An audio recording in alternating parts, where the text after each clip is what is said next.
కోపం ఎవరికి మీకు మామూలు బేసిక్ ఎందుకు రాదు బ్రో? మనుషులు కోపం ఎందుకు రావు? అందరికి కానీ ఎంతమంది సీరియస్ ఉన్నా దాన్ని నార్మల్గా తీసుకొని చెప్తున్నారు బ్రో. ఒక్కొక్కరితో ఒక్కొక్క స్వభావం బ్రో, ఒక్కొక్కరితో ఒక్కొక్క స్వభావం. అవునవును. తేజ గారు ఈ రకంగా ఏడుస్తాడని నాకే తెలియదు సీజన్కి వెళ్ళేదాకా.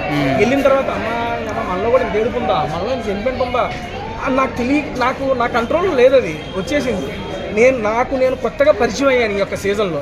ఇందాక సారీ చెప్పండి. మీకు తెలియకుండానే ఎవరైనా గొడవ పడినా వెళ్ళి దాన్ని సాల్వ్ చేసి నార్మల్ చేయటం అనేది తెలిసి వెళ్ళారు మామూలుగా?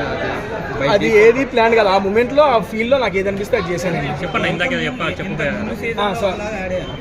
ఇప్పుడేమో మళ్ళీ మొత్తం స్ట్రాటజీ అంతా మార్చారు, అంటే దాన్ని ఫేక్ అనుకోవచ్చు, రియల్ అనుకోవచ్చు. బ్రో ఒకటి బ్రో, ఇక్కడ ఫేక్ రీల్ అంటే ప్రతిదీ సిచ్యువేషన్స్ మీద డిపెండ్ అయ్యి ఉంటుంది.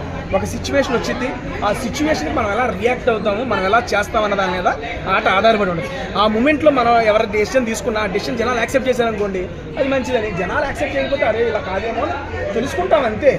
ఇందాక మీరు అడిగింది కమిడియన్స్ కానీ మీరు ఎందుకు మిస్ చేయండి చెప్పండి. మేడం గారు కేక్ కటింగ్ చేస్తుంది, వెళ్తారు అక్కడ. లేదు చెప్పండి అన్న, చెప్పండి. ఇది నేను